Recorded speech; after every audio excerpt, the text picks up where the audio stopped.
Welcome to Pinsar Basketball Live. Today, we're talking about the Raptors big man, Jakob Poeltl. And will Jakob Poeltl be moved next week? A lot of contracts become very movable on December 15th, which is this Sunday. And the Raptors could be among those teams that is looking to sell. Now, why are you looking to sell if you're the Toronto Raptors? Well, there's an old adage that teams that want to lose usually trade their bigs.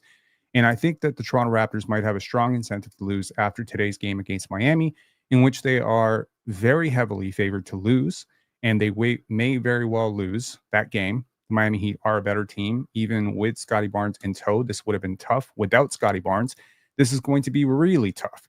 And then when you factor in the additional element of the fact that where the Raptors currently are, which is 7-18, it really strongly makes you think, what do you do from here? Now, obviously, the one person that everybody seems to want to trade is Bruce Brown. But Bruce Brown hasn't played basketball in a very long time, and it is unlikely that the Raptors would yield anything of significant return for him. And so you do have to sometimes give something to get something. And what do the Raptors really need right now? Well, I've alluded to it before. The Raptors need flexibility. They have some. They could get some more. They need picks. They need youth. They need flexibility. They need young athletes. They need more athletes. They need some players that are worth developing, right? Because Darko Rajakovic has shown this ability to develop young players. Like RJ Barrett and Ochai Agbaji are significantly better players than they were in their previous stop. And so I think that Jakob Poeltl presents a very interesting equation for the Toronto Raptors. Now let's talk about what Jakob Poeltl does well, and then we'll get into the 5 trades that I think could make some sense. Some are a little bit outlandish. They'll require a little bit of a stretch of imagination, but I hope that these conversations jog you in the right direction, because I believe 100%, I believe that the Toronto Raptors will explore Jakob Poeltl trades, no matter how unpopular it may seem right now. But why is it so unpopular? Well, it seems that the Toronto Raptors went a pretty long time without a competent center. And it seems that there's a lot of people in this fan base that believe having this traditional 7-footer is absolutely essential. So before we get into all the good stuff Jakob does, actually, let's get into all the good stuff Jakob does. Let's start with the positives. And if you're watching this later and you want to talk about, if you want to hear me list out all the things that maybe are a reason why we should move off of Jakob Poeltl, you can just pretty much fast forward this like 4 minutes later on. What does Jakob Poeltl do well? Jakob Poeltl is a relatively efficient big man. He is a very good pick and roll partner for most guards. And in theory, he will be a very, very good outlet valve for guys like Emmanuel Quickley when they come back. He has proven to be a very competent pick and roll partner with Davion Mitchell and RJ Barrett. The numbers are staggering and they're off the charts. And Yak always does this for his guards and his bigs. So that's one thing. He's a good pick and roll partner. He really understands that. And a lot of the NBA right now is pick and roll, pick and roll. So it helps to have a big who can do very well in those situations. What makes him such a good pick and roll partner is because he has good hands, relatively speaking, for most bigs. He has pretty good hands. He is relatively efficient and crafty around the rim. So he's not usually like inefficient, although this is one of his more inefficient seasons. And he's a solid screen setter, which means that at the point of the initiation of that pick and roll, he is creating the widest angles by margins unheard of on the Toronto Raptors because of his excellent ability to gain that first advantage. And advantage generation is a huge thing. Jakob Poeltl screens, whether they be off the ball for Grady Dick, whether they be, boxing out people, allowing guys like Chris Boucher, Scottie Barnes, Jonathan Mobo to get offensive rebounds, whether it just be competently sort of spearheading the offense and being more of a, good decision maker in your half court sets. He's not quite Scottie Barnes. He's not quite Kelly Olynyk, but he's good. He's a good decision maker as a big. And even if he's in the center of your offense, or if he's at the top of the key where he doesn't have a lot of shooting gravity, I think that he is very competent there. He's averaging the most rebounds per 100 possessions, and that is a very valuable thing. Rebounds control, a lot of your defense. It is his biggest saving grace as a defender right now, is that he really sucks up a lot of ball. Wow, pause. He really does control the glass on the defensive end. He's a very competent offensive rebounder. And I think that all of these things, sum total, help you to sell yourself on the vision that maybe despite his somewhat bloated contract at $20 million, almost $20 million a year, that he is a very valuable asset. What else does he provide? He provides stability and veteran leadership. He is a very good know-how player. He's a very high IQ basketball player, and it tends to be that high IQ vets tend to help their younger teammates. I cannot distance his presence with the and remove it completely from the potential evolution of a guy like Ulrich. I think that a Jakob Poeltl could be very valuable for an Ulrich Shumshay. I think he could be very valuable for a Jonathan Mobo. I think he could be valuable for even some of the guards because he's teaching them how to play with a competent big. And this is very important when you think long term in terms of development, because if you're trying to develop good pick and roll ball handlers, it really helps that they have someone who can do those reps with them and replicate something there. Okay, so this is the end of my Jakob Poeltl is awesome part of it. Okay, now let's talk about the reality check on Jakob Poeltl, because I've listened to a lot of people talk about Jakob Poeltl having a career season. I've listened to a lot of people say that Jakob Poeltl is the best he's ever been for the Toronto Raptors. And I want to tell you that you're wrong. You're phenomenally wrong. He is not anywhere close to the best version of himself. There are certain things that he is doing, largely due to load, largely due to the contract of the team, that are making him look a lot better than he is. But he's not having a career year. Chris Boucher is not having a career year. A guy like RJ Barrett was relatively, is pretty even with where he was last year. There's not some massive progression. If you're looking for players who have taken a big jump over last year, you're really talking about Grady and Ochai. Like, those are the two guys. If you're talking about, maybe Scotty Barnes, right? These are the guys who've really taken that jump. RJ Barrett, he's just succeeding in different ways, right? There isn't a huge jump defensively. There is no jump there's actually a regression in terms of efficiency, but there's a huge jump in playmaking. How do you weigh out those factors? With Jakob Poeltl, it's a very similar thing to an RJ Barrett, whereas there's a jump in one area, which you're really paying attention to and getting excited about, but there's a massive regression in another area where it's concerning, and it does matter. It all matters when you're talking about winning and losing and impact on winning. So, for instance, this is his highest turnover rate ever. Okay. But it's not his highest assist rate ever. So it makes you think that he's just been more turnover prone this year. And that could be a function of space. This is about as little space as he's ever played with. Jakob Poeltl, if you'll recall, last year was shut down for most of the second half of the season. So he didn't really have a time to play with the Malik Williams and Mohamedou Gays of the world. This is the least space he's ever had to operate. And that's going to impact efficiency. And that is really going to impact turnovers.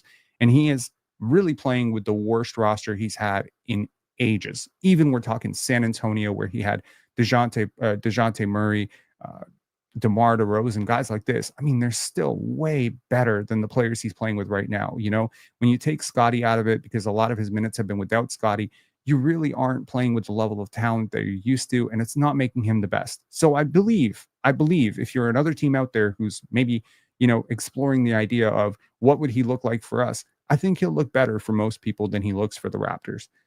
So that's the first thing. His efficiency and his turnovers haven't been great this year. So his scoring is up, his rebounding is up, but his efficiency is down a lot. Okay, I think we looked at the numbers. I think he's like 59% versus like 65, 66% in years past. That's a big drop in terms of efficiency. His turnover rate's up. His assist rate is kind of like middle of the pack. It's right tracking around where he was. So it's not like, oh, Jakob Poeltl is averaging 9 assists per game, and that's why he's got the 4.5 turnovers per 100 possessions. No, the turnovers he's also very foul prone. He's extremely foul prone. He's one of the, he's leading the league, I think, if I'm not mistaken, on last check, like a week ago. He's among the league leaders in terms of fouls. And I'll point to one more thing. And this is the big swing factor for me, which is that we have been talking on this channel for a very long time about the prospects of, well, these are the two biggest swing factors for me. So the efficiency doesn't bother me too much because I understand it. The turnovers don't bother me super much because I also understand them. Okay. However, this right here, Kick-Ass Productions, you right here, good for you. You get it. Okay. What I'm going to say next might trigger some super Yak fans, but bear with me. I come at this from good intentions. I promise. Okay. Two things. Number one, the defensive regression is insanity, and it is only being compounded by the leaky perimeter defense of this team. Now, we have had some talks about how good some of the defenders on this team are. There's talks, there's hype, there's media coverage, and then there's the reality of what is happening on the court. Okay, so we in the last few days, Actually, in the last few weeks. Let's talk about it. Over the last few weeks, we've heard about RJ Barrett committing to the defensive end. In preseason, there was talks about, I think he can make first team all defense if he wants. Yo, there's about 150 perimeter defenders in this league that are better than RJ Barrett right now. I'm not capping when I say that. 150 perimeter defenders better than this guy. He's not good. He's not making an all defense team in his lifetime. Okay. If he ever becomes halfway serviceable as like a 35th percentile defender, I'll consider it like a blessing. Okay. So not happening. Grady Dick. There's been a lot of talk about Grady being a positive defender or having the potential to, kind of become one. I don't see it right now. Okay. It might come later. He's 20 years old, 21 years old. So I don't like to write off players who are 21, but it hasn't looked good so far. There was a lot of talk about Emmanuel Quickly coming out of New York, that this was the type of pesky on-ball defender that you wanted to put next to a Scottie Barnes, the type of off-ball, on-ball combo guard type of guy who could handle, some of the perimeter load and usage and just synergize very well with Scottie. I have liked parts of the shooting synergy and spacing synergy with him and Scottie. I haven't loved the playmaking, and I really have been very disappointed by the defense of Emmanuel Quickly so far. There's a lot of talk about Ochai being one of the best defenders in the league. He is not. Don't cap. He's one of the best defenders on this team for sure, but he's not one of the best defenders in the league at his position or at all. He is, however, very versatile, and so I think there's something to mold there. The players who have stood out on this team defensively, clearly, there's Davion Mitchell, who has shown some very, very good stuff defensively. Is he the best defender in the league? Hell no. Is he a top 40 defender, 50 defender? No. Is he what Scottie Barnes called yesterday on his story, first team defense? No, he's not. You're completely out to lunch if you think that. However, he is a significant upgrade over the average point guard defender. So I'll say that he's an above average point guard defender, and he does something very, very well that compensates for the things that he doesn't do very well, namely that he is not very big, and namely that he is not very keen off ball. Okay, so the on ball stuff is taking care of that, and he's not a good rebounder. So all of these things contribute to defense. His processing of the court isn't necessarily great. He becomes a bit of a ball watcher. So there's that. Jamal Shead has shown some potential defensively, but again, limitations, 6 feet tall, right? Scottie Barnes has shown a massive jump up this year, in my opinion, defensively. However, struggles containing the basketball, live dribble situations on guards. Who are the defensive guys who are supposed to hold up your perimeter defense right now? Well, there's two guys that are really sticking out to me, and that's Jakob Poeltl and Jonathan Mobo. And if we're talking very, very deep into the roster, if we're talking deep down the line, who can be a very, very positive contributor to your defense? Clearly, Ulrich Shamshi could be the type of player that I believe has that type of upside down the line of shoring up, some backline help. However, right now, as constructed, the Raptors core features a lot of leaky assets on the front line, on the front line of your defense. So Emmanuel Quickly, Scottie Barnes containing live dribble situations, Grady Dick, RJ Barrett, Ochai Agbaji is competent, but not great. Jacoby is very, very good for his age, but not quite to the level that you would need to be a defensive stopper. Like, you don't have a Herb Jones, you don't have an OG Anunoby, you don't have a Tamani Kumar, you don't have anyone who can contain live dribble situations that way, which means that Jakob Poeltl is once again over leveraged. He is going to look way worse defensively than he is. He's not Rudy Gobert. He's not Jared Allen. He's not, Isaiah Hartenstein even. He's not that level of rim protector. And this year, he has been abysmal at protecting the rim. Now, is part of his abysmal, defensive thing part of how the Raptors run their defense? That's a big part of it. I refuse to believe that he has regressed the way that he's regressed over the last 3 years. However, when the Raptors traded for Jakob Poeltl, there was already talk, when you looked at his analytics, how was he impacting other players around the rim? That's how we measure a defender. So let's talk about it. How do you actually measure how good or bad Jakob Poeltl is? Number one, you have to talk about the versatility of your defensive schemes with Jakob Poeltl, right? Now, I'm gonna flash something on the screen. No, I don't think I can do that yet. Hang on. No, let me stay organized here. Okay. Can you switch everything with Jakob Poeltl? Like, can he recover to the perimeter and then still have the kind of versatility to get back to the rim? Does he do the Jared Allen, Bam Adebayo thing? No. So you're immediately locked into playing deep drop with him, and that is going to impact how the offense schemes against you, right? So if he's going to drop, then you're going to give up a lot of above the break threes, right? Or you're going to have to switch everything on the perimeter, and now everybody else who's already a pretty compromised defender to begin with has a lot less help on the perimeter because, again, that that element of it makes you sort of one-dimensional defensively. You don't have the versatility that you would have if you had, for instance, a Victor Wembanyama or a Chet Holmgren. Like there isn't that kind of versatility, or a Bam Adebayo. Now those guys aren't available, and so you say, well, Rob, those guys aren't available. We don't have anything like that. So at least it's good to have someone who protects the rim, which would be great, and a great argument if he actually protected the rim, which he doesn't. He doesn't protect the rim at all. It's very low. Like his block rate has halved. Like we're talking about a guy who at one point in his career averaged nearly 4 blocks per 100 possessions. He's down to 1.9. And trust me, it is not because players are not attacking the rim. The rim is open every day against the Toronto Raptors. And I don't think that people are noticing just how much he has regressed in this regard. Again, you're putting a lot of pressure on him. He's fouling a lot. He's not blocking a lot of shots. And opponents are shooting very well at the rim against the Toronto Raptors. So all of this is one big elephant in the room for the Toronto Raptors to address is, yeah, it's all nice and good to have a Marc Gasol type, but do you actually have a Marc Gasol type? You don't. You don't have a Marc Gasol type. The second part of this, of course, which you haven't talked about, is the spacing, right? So we say that we're a little bit more one-dimensional defensively, but aren't you a little bit more one-dimensional offensively with a big who can't shoot? Yeah. And he does a lot of great things with the screen setting and the offensive rebounding to compensate for his lack of shooting, but it doesn't completely negate the lack of shooting, right? Because the lack of shooting is important when you talk about space. Now, I listened to Jack Armstrong he did an interview on Hello and Welcome with William Liu and Alex Wong. And I listened to the first 10, 15 minutes of it, just wanted to get a gist of, how much Scottie slander I was going to hear. And pleasantly, I was surprised I didn't hear any Scottie slander, so I turned it off. It's great. I like to monitor these things. And one of the things that Jack said, which I fundamentally agree with, is that Scottie will do better with space. That as the players around him become more dynamic and more talented, that he will excel. And I don't think that this holds true just for Scottie. I think this holds true for RJ as well. I think this holds true for Manuel quickly. And so there is this idea that, Jakob Poeltl drives winning. But I think winning is driven by synergy. And so I have to ask the question, how synergized is Jakob Poeltl with your best player? And I don't think he's very synergized at all. Right? Now, I don't know if Scottie would agree with that. And frankly, I don't really care because Scottie Barnes thinks that Davion Mitchell is a first-team all-defender. So, Scottie's always going to support his team. If you would ask Scottie, gun to his head, do you think, RJ Barrett could be a second-team all-defense guy this year? He'd probably tell you, yeah, I believe in him. Scottie is just flowing with love towards his teammates.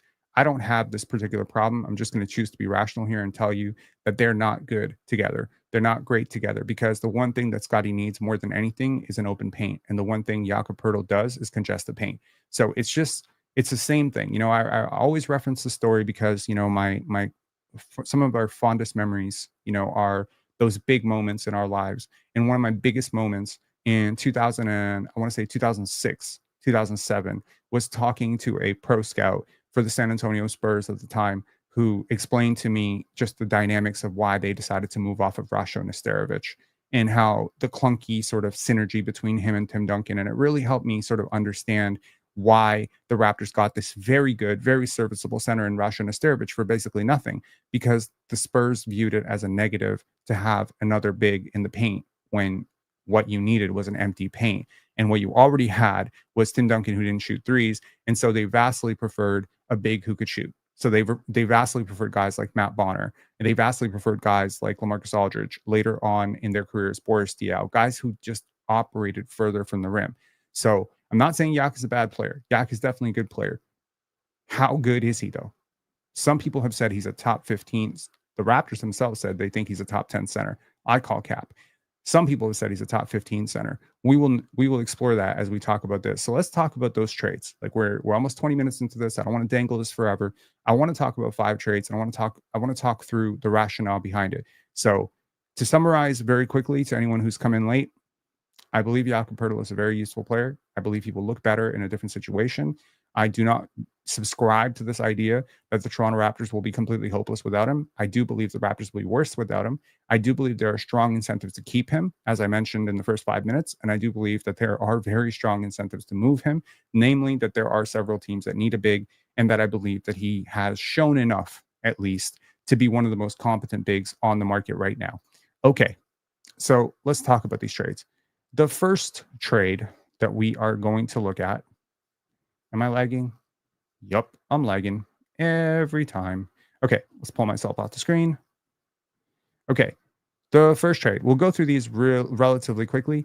The first trade that we are going to talk about is the Toronto Raptors trade with the Los Angeles Lakers. Now, this might be, at least on surface, a very, very, very polarizing trade for some people because it doesn't seem like the Raptors are getting a hell of a lot back for Jakob Poeltl. They're also giving up Davion Mitchell and Bruno Fernando. The Lakers are hopeless defensively. And, I do believe that Jakob Poeltl will do better next to a rim protector like an Anthony Davis. Anthony Davis has been taking a few more threes this year. I think he'll be great for their second unit. I think he can shore up some of their issues. I think with less of a load offensively, they love to make a big splash. Jakob's numbers help them make a big splash. They really want to get off of D'Angelo Russell. Max Christie is the compromise. Jalen Hood-Schifino is nothing, but maybe the Toronto Raptors can redeem something out of Jalen Hood-Schifino, a big playmaker that they tend to prioritize this player type. Is there something in Jalen Hood-Schifino? Well, if there is, maybe the Toronto Raptors can extract it. Max Christie is a guy that I genuinely do like as a young player. I think he's a little bit hyped because he plays for the Lakers. And then the big prize, the big cherry on top here is two things. Number one, overall cap flexibility. I know the Raptors aren't a free agent destination, but they do get some cap flexibility here because they move off of a very long-term contract in Jakob Poeltl. They replace it with a couple of expirings, which is Jalen Hood-Schifino and D'Angelo Russell. They don't have to deal with any of the Davion Mitchell extension talks because if he thinks he's the best defender in the league, he's certainly not going to be as cheap as I think he should be. And that might mean that you end up having to let him walk for nothing. Because genuinely speaking, is the best defender in the league or the self-proclaimed guy who thinks he's the best defender in the league, is he going to settle for a minimum contract? No. And do you want 10 years, $6 million, $5 million, $8 million, or whatever the hell he wants? At some point, you know what I mean? Like you gotta just understand, does this player know where he is right now? Right. I think he's a minimum guy. Raptors Republic says he's potentially going to gun for 12 million. I would say anything over the minimum, and I walk away from the table because if Gary Trent Jr. and DeLon Wright are minimum guys, Davion Mitchell is out of the league. So I'm at a point right now where I'm like, okay, he's clearly hyping himself up. He's on the media train. Let's just cash out.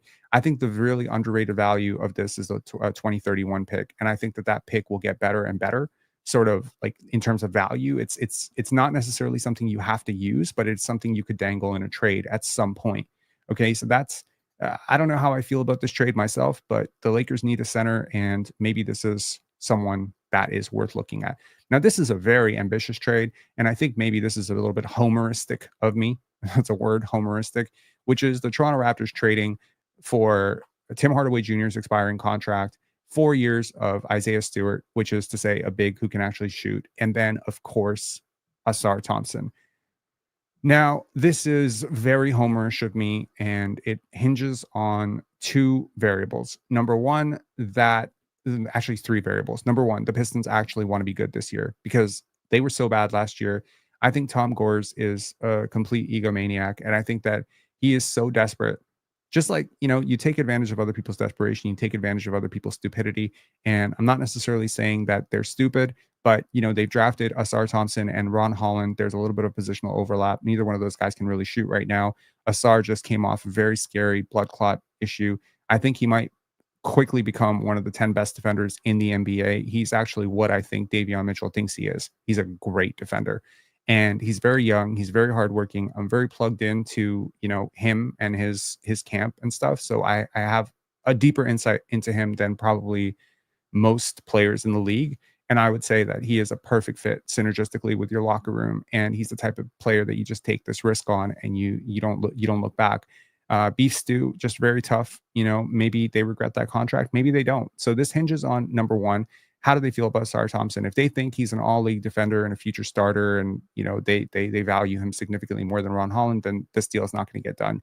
If they think Isaiah Stewart is like great, and they think that Jakob Poeltl isn't a huge upgrade over him, well, then this deal is not going to get done. And number three, if they don't necessarily want to be good this year, then this deal is not going to get done. However, I think that Bruce Brown, Davion Mitchell, and Jakob Poeltl right now help you more than these three players. I genuinely do. And Detroit is not some big free agent market. So if they believe that Davion Mitchell can be the type of backup point guard that can help Cade Cunningham contain some of his defensive issues, they've been a much better defensive team this year under Bernie Bickerstaff, plus Bruce Brown, championship experience, winners, etc. This is a guy who maybe they could look at signing long term. And then Jakob Poeltl, of course, a massive upgrade, in my opinion, over Jalen Duren. Maybe this moves Jalen Duren to the bench. And it just makes the Pistons a little bit more competitive this year, in my opinion. So, would this require the Indiana first as well? I don't know. But getting Asar Thompson would be a huge deal for the Raptors here. Deal number 3, we'll spend a little less time on this. I think this is pretty straightforward. This will hinge on one thing, how much the Raptors actually like Devin Carter. Devin Carter sustained a season-ending injury before his rookie season even started.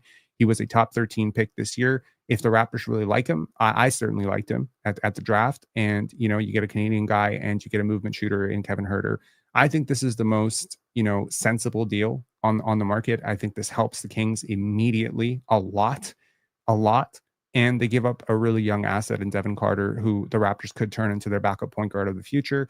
I think you immediately add a staple to your young core in Devin Carter. I think he would play beautifully off of Scottie Barnes. I like Devin Carter a lot. I mean, I'm telling you, like, honestly, if future lingering injury is not a concern, and plus it helps your tank. It helps your tank significantly. Kevin Huerter is just possibly, a very good young player, youngish player who I think could really help Grady and Jacoby because he is their player type, except, he has a lower upside than them. And I think, he will be able to teach them a little bit as well. So he sort of replaces Jakob Poeltl as a bit of a, high IQ young vet. Plus you get a Canadian guy in Trey Lyles. That's never a bad thing for the Raptors, who are always looking to add more Canadian players, as evidenced by the fact that they just signed AJ Lawson. Okay, this one is the crazy one. And this is the Chicago Bulls trading for Bruce Brown, Jakob Poeltl, Chris Boucher, and Davion Mitchell. And the Raptors get back a haul of contracts. Now, this is crazy and it completely deviates from everything I've been talking about. And that is getting Zach LaVine 3 years. The third year is a player option. So there's a little bit of flexibility, but he's almost definitely 1000%, unless he's completely an idiot. He's going to pick that up. You get Patrick Williams, who has not worked out. And then you get Jalen Smith. That's a big that a lot of Raptor fans have been looking at. He can shoot a little bit. And, maybe long term, that's your backup big of the future. So you take on Zach LaVine's money. And the big asset here is the top 5 protected 2026 first round pick. And then the 2028, lottery protected first. Now, the picks are offered as some sort of a concession for taking on Zach LaVine's contract. This is assuming that the Chicago Bulls understand that Zach LaVine and Patrick Williams are not positive contracts right now. This helps them clear their books. And this helps them basically undo a mess that they have created for themselves. It gives them a lot of cap flexibility. It gives them a very good center, in Jakob Poeltl. It gives them a decent backup guard for when they move off of Lonzo Ball, which inevitably they should and will. It gives them a couple of expirings in Bruce Brown and Chris Boucher. This is a bit of a poo-poo platter trade. I don't know if they're giving up too much. I don't know if the Raptors are taking on too much money in this deal, but this was a deal that just, struck out to me as like, maybe this would work.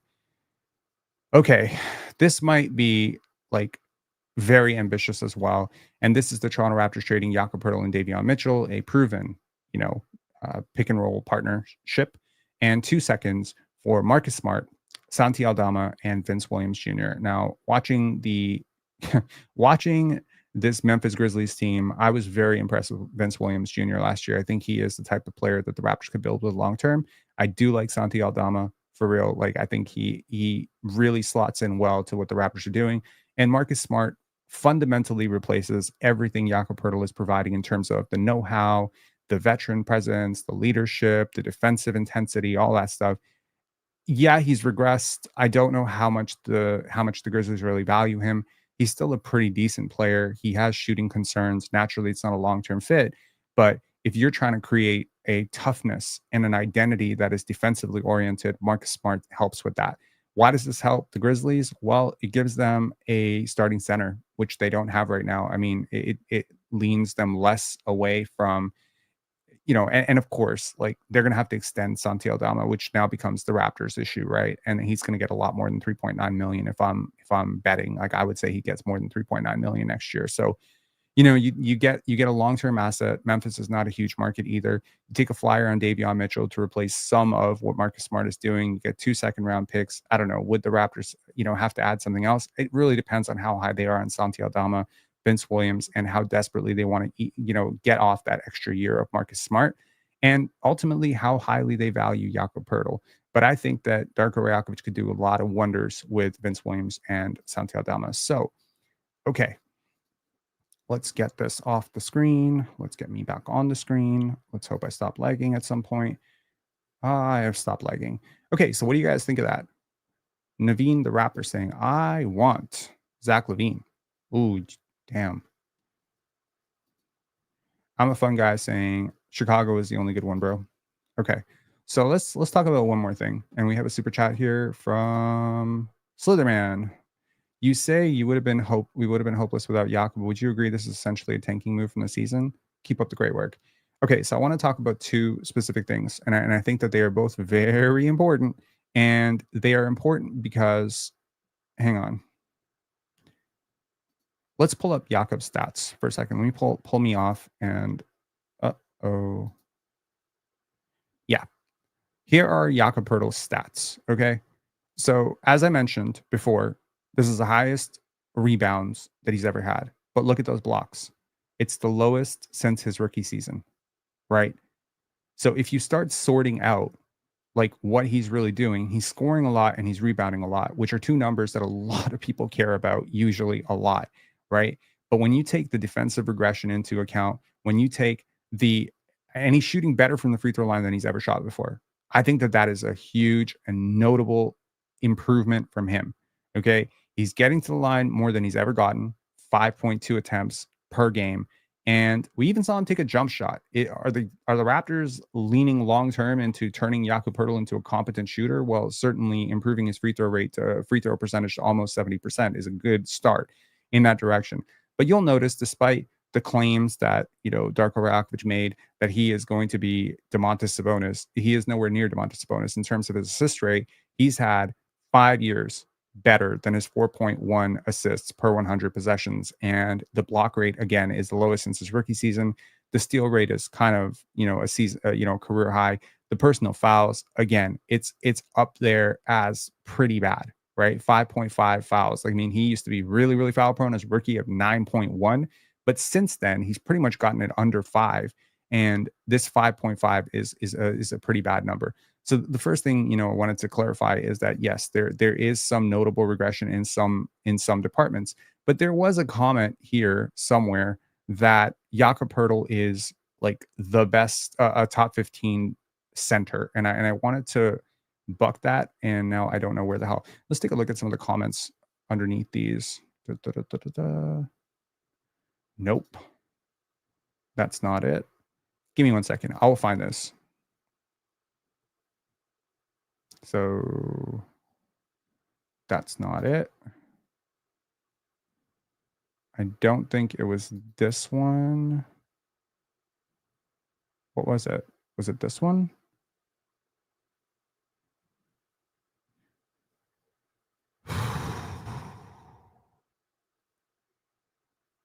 Hang on. Where the hell is it? I apologize, guys. I gotta find this list. Actually, hang on. Let me just pull it up off my phone, and I will be able to share it with you more capably. Okay, here we go.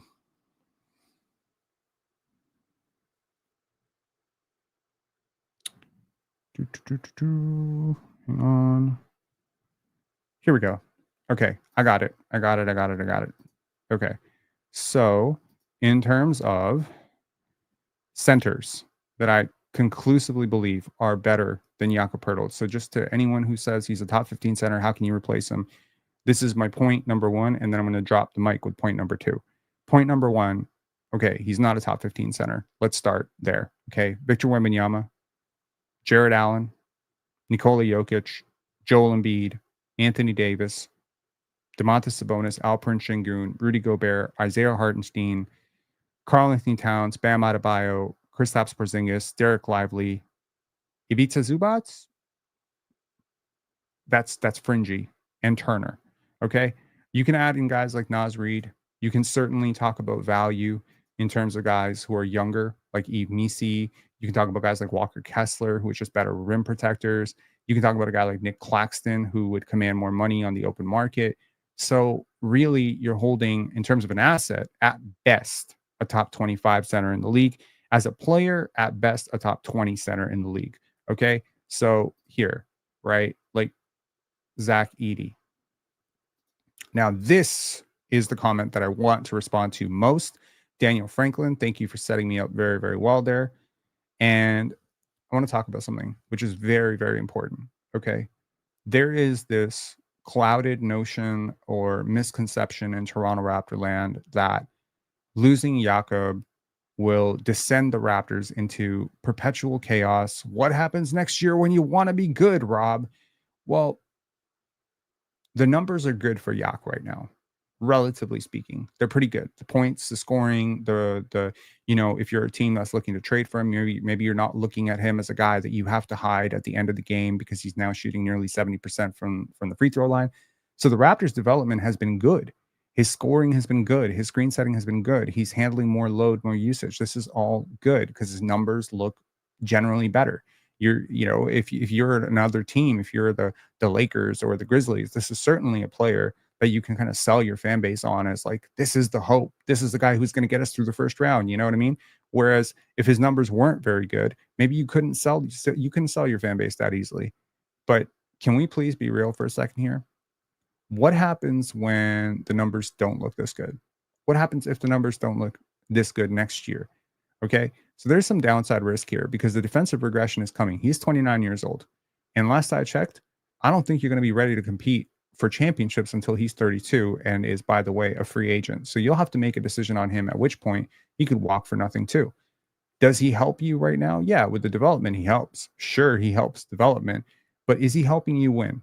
So I want to poke a hole in this notion that Jakob Poeltl equals winning for the Raptors. I really want to poke a hole into this because I think that it's important to realize that your facts don't care about your feelings, and your feelings are not facts. I got super irritated yesterday on the panel when we were having this large Shade Gilgeous-Alexander discussion because, again, people's emotions about Kobe and Steph kind of cloud their judgment about who we're talking about here. And I don't give a shit about your emotions. I barely have an emotion to speak of myself. So I'm going to speak on this completely rationally. How many wins did the Toronto Raptors have the year before they traded for Jakob Poeltl? Any guesses? Anyone want to tell me? In the chat, please let me know. How many wins did the Toronto Raptors have in 2021, 2022 when they were starting Kem Birch, Scotty Barnes, Precious Achua, Chris Boucher? How many wins did they have? Please let me know. Any guesses? Bueller. That is incorrect. That is definitely incorrect. Are you high? That is correct. They had 48 wins. Anyone want to tell me? And how many playoff games did they win that year with no center to speak of? How many playoff games did they win that year? I'll save you the time. 2. They won 2 playoff games. Now, the year they traded for Jakob Poeltl, does anyone remember how many wins they had that year? That is correct. That is not correct. That is not correct. Okay. How many games did they win the year they traded for Jakob Poeltl? Incorrect. That is correct. They were 41-41. They were in the play-in, and they got bounced by the Chicago Bulls because nobody on the Toronto Raptors could hit free throws. How many playoff games did they win that year? 0, because they haven't been to the playoffs.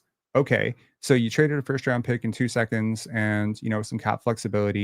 You signed Jakob Poeltl back, but you didn't win any playoff games. Okay, cool. How many games did they win the next year? So the first year with Jakob Poeltl, 41-41. What's the next year?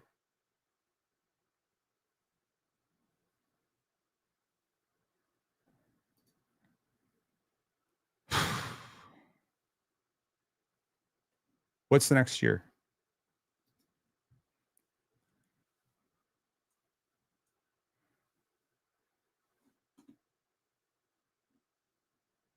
27.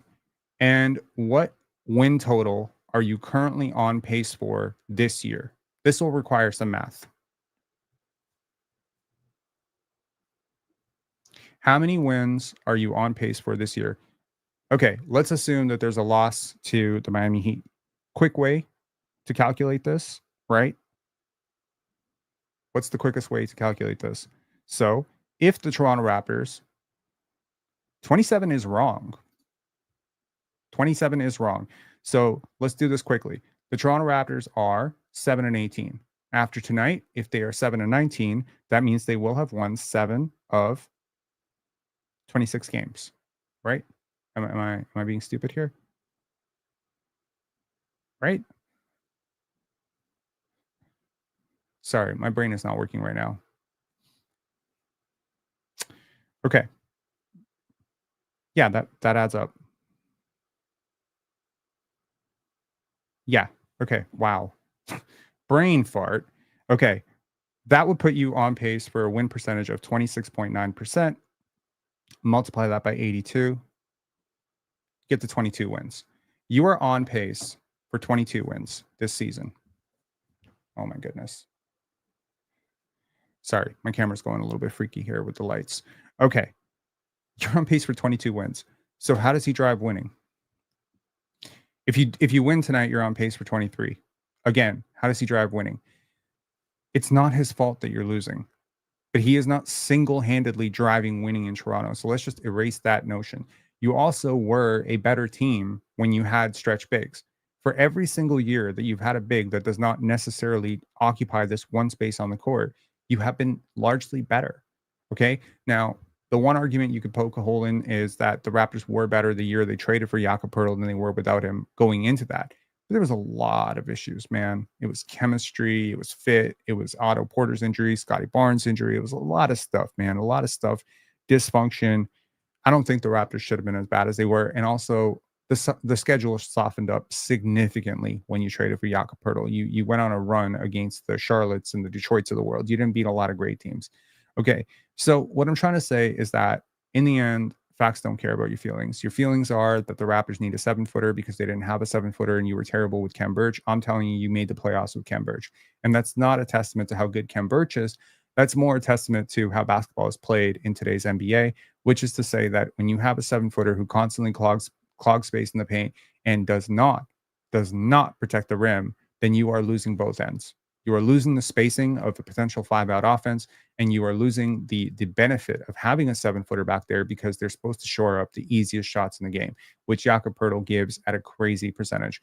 Again, I'll reiterate, a couple of days ago, I was listening to the panel, and Swiper was listing out the worst defensive centers in the NBA, and he came to number 7, and he said, tied Nikola Jokic, Jakob Poeltl. That's not a conversation you want to be in. Jakob Poeltl fouls a lot. Jakob Poeltl does not block a lot of shots. Jakob Poeltl does not make opponents very inefficient at the rim. And Jakob Poeltl is locked into being a drop big. Okay. That to me is an absolute nightmare defensively. And yes, you will be worse the second you trade him. You will be worse. You will be worse the second you trade him. But that is not because he is great. It is because what is replacing him is even worse. Okay. So that's where I'm at right now. Hopefully, some of these trades have jogged some ideas. Let me know in the comments after this video goes live which of these trades that you like the most. I'll see you guys after the Miami game. I'm hoping for a Raptor win. You know, maybe I'm still one of the delusional people that's still holding out some hope that maybe the Raptors don't have to tear this down. Maybe they can. Maybe they whatever. I'll give you one final, positive to the people who say, but Rob, next year when we want to be good, how can you replace him? If your goal is to get a rim protecting elite top 15 center, one, you don't have one right now, so it doesn't matter because you're not replacing something you don't have. So at the very least, you can get younger at the position and maybe a little bit more future proof with some shooting. Okay. So that's the first thing. It's a bad argument. How are you going to replace this perfect equation at center? Easy. You don't have one. So you don't have to replace what you don't have. Okay. Number two, this draft is chock full of bigs, like really decent bigs People are talking about Queen. People are talking about Malawach. People are talking about Rocco. There's bigs in this draft that have a lot of athletic potential, a lot of rim protection, capabilities, a lot of skill. And I do think that they can provide something, and the Croatian twins, not the two brothers. There's some shooting there, right? So again, you're not going to be great next year, and if you're looking at Jakob Poeltl long term as a championship core piece, he's going to be coming off the bench. I got news for you, man. He's coming off the bench. All right, it's very unlikely that you are going to be able to put the defenders around him to allow him to be successful. I think sometimes when we have players on our team, because we watch them so often, we don't realize that the rest of the league exists. When people say Jakob Poeltl is easily a top 15 center, again, I call cap. I listed out the list. I don't think that there's anything on that list that's that objectionable. But if you want to push back against Ivica Zubac, I'll say Naz Reid. You know what I mean? Like it's fluid. If you want to say, I don't like this player, I'll say Nick Claxton. You know what I mean? Like you just keep going down the list. There's a certain type of player that you need to pair with the players that you have right now. And I think at some point it makes a lot of sense for a team to just decide, who are we really building this thing around, and then who are we building with and who are we building around. Right now you're building with guys like Davion Mitchell and Jakob Poeltl and Bruce Brown and Kelly Olynyk, but who are you building around? You're not really building around those people. And so, it comes down to first principles. Who you're building around always has to take first precedent priority. And you want to put players around them that are good for them.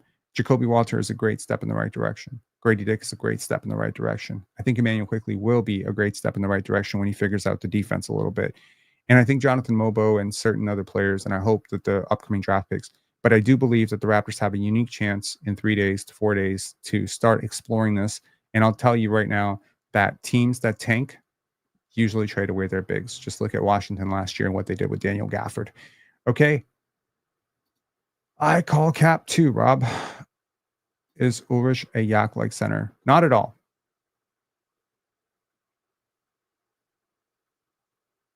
Not at all. Ulrich is a athletic rim finisher. He's a vertical lob threat. He is extremely unrefined as a basketball player. I would say right now he's less refined than Jakob Poeltl was at the same age. So you have a lot of catching up to do with that. I believe that he is of a similar caliber as a rebounder. I think they just do it in different ways. I think he's a really good screen setter. I think he runs the court extremely well. I think he projects to be a pretty good shooter. And that's the big difference. He can already take threes and stretch the floor. And I think he's much, much closer to a Serge Ibaka than he is to a Jakob Poeltl. Now, ABC, your analysis is incorrect. Verge was on a set team. This team is new, trying to find its rhythm, plus are actively tanking. Yak is okay, playing good basketball. My vote is for Eddie. I don't know who Eddie is. I don't know what you're saying is my analysis is incorrect. Jakob Poeltl has been largely this player for the last 2 years for the Raptors, and I don't think it's led to a ton of winning. They're better with him on the court. That is undisputable. He has value around the league. Undisputable. He is a above average center in the NBA. Indisputable. I keep saying undisputable. Indisputable. Sorry. These are all indisputable facts. He's in his prime right now. Also indisputable. However, for both parties involved, I think Jakob, he's made mention of the fact that he wants to be on a competitive team. And as long as, it's clear that the Raptors are still trying to compete every single night, he's happy. But when they're not, it's not the same.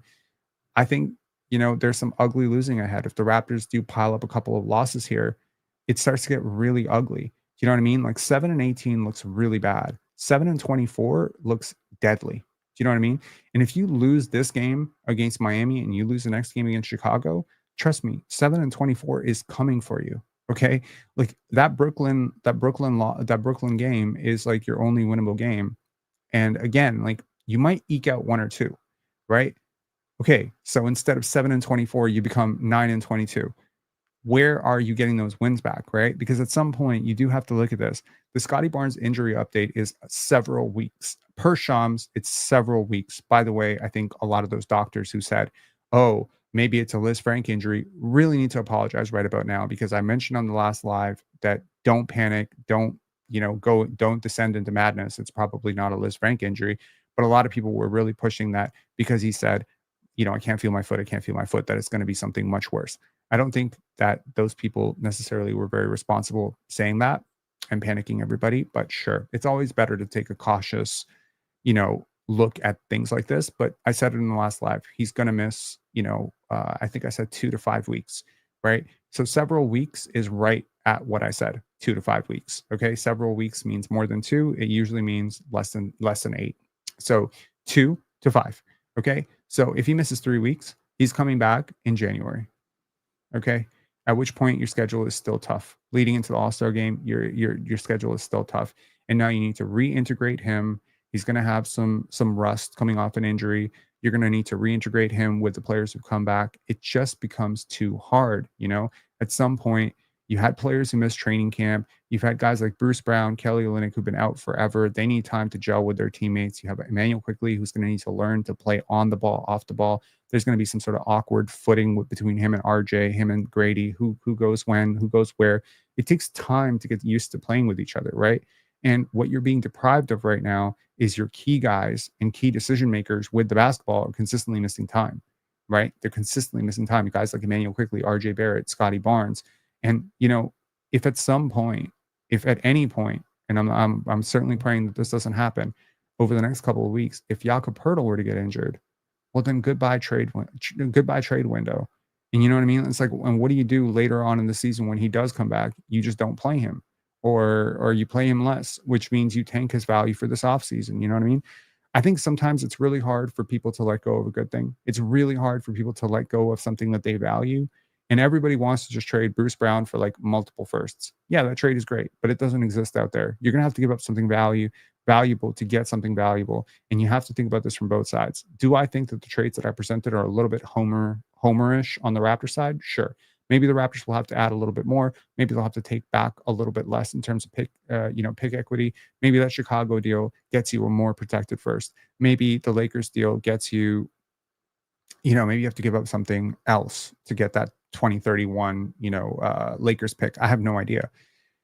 All I'm saying is Jakob Poeltl's value is pretty good, and the Raptors' prognosis for being good this year is pretty bad right now. Do with that what you will. Okay. All right. Misleading title. I don't think it's a misleading title. I think 100% they are going to explore trading Jakob Poeltl next week. Why is it a misleading title? Help me understand, man. In a sea of completely clickbait bullshit, I don't think this is clickbait at all. They are 100% going to explore trading him. Oh, let me offer some humility here. They are 98.9% going to explore trading him. He will not be off the table in trade talks, 100%. If the Lakers call and they say, we're looking to trade for Jakob Poeltl, he is going to be on the table if they offer enough. I'm not saying they're going to give him away. They're definitely not going to give him away. He's not on the block. They will explore trading him.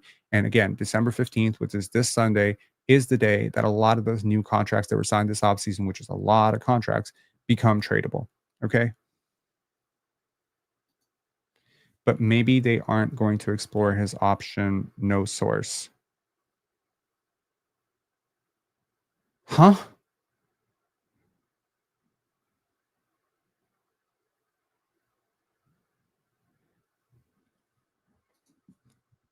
Something you learn about the internet. Everyone has an opinion. That's cool. All right. Talk to y'all later. Have a great one.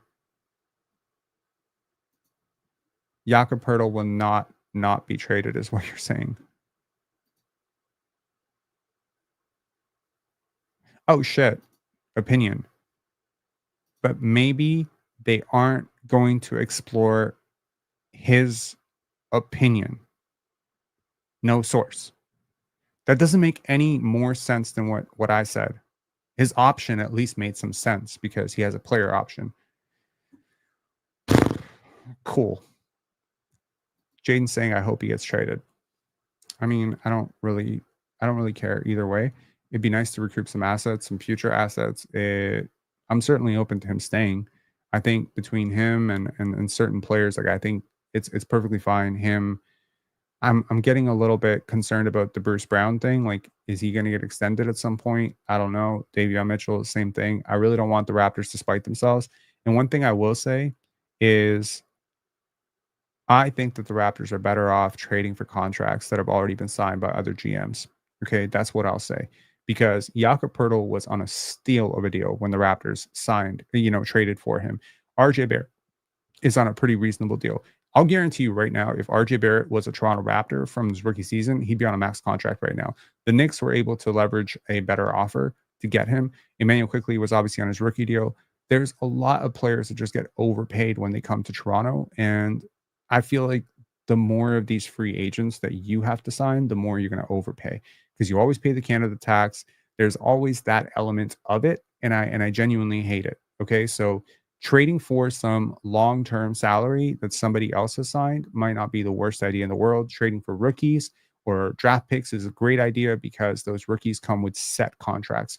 You didn't have to negotiate a contract with Scottie Barnes as the 4th overall pick. That contract is set in stone. It's the same contract in San Antonio, same contract in Orlando, where there's no state income tax.